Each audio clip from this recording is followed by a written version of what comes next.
So, as a follow up to Sunday's message on parenting, there's this great verse in Ecclesiastes 7 that says this: "The end of the matter is better than the beginning." I wonder how many of us could say that in terms of parenting, that the child that we release into the world at 18 is better than the little cute baby we held when they were born. In other words, have we, in the years that we've had them, improved on their condition?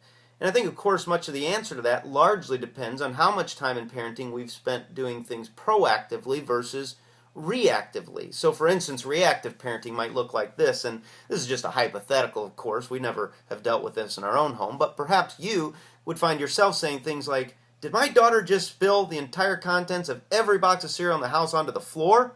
Or, "Did my son actually just dislocate his sister's arm?" Again, hypotheticals, but examples of reactionary moments in parenting. And to be quite honest, at times these do consume much of our efforts, but are there moments as well where you're beginning with the end in mind? In other words, are you proactively parenting?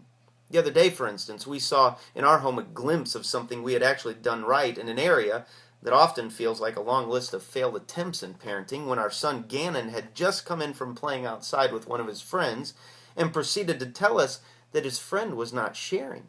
And so we said, "Well, Gannon, what did you do about that?" And he said, "I told my friend he's not the boss of his toys. Jesus is."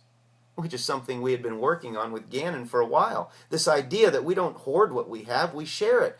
Because everything in the end belongs to God or Jesus, who happens to be the boss of our lives. And so when we heard him say this to his friend, who happened to adamantly disagree with my son's theology, by the way, we were beaming with pride because we had successfully parented proactively. Well, here's the thing. If we intend to see the end of the matter better than its beginning, we must do more of this and less of the other. In fact, if we will do more of this, in time we may find that we can do less of the other, which is hugely important if we intend to see their character develop and their hearts warm to the things of God. And so may you today, amidst the unending opportunities you have to react to your child's behavior, find the time to proactively pour into them all the things that you hope to see them carry into life after they have left your care. God bless.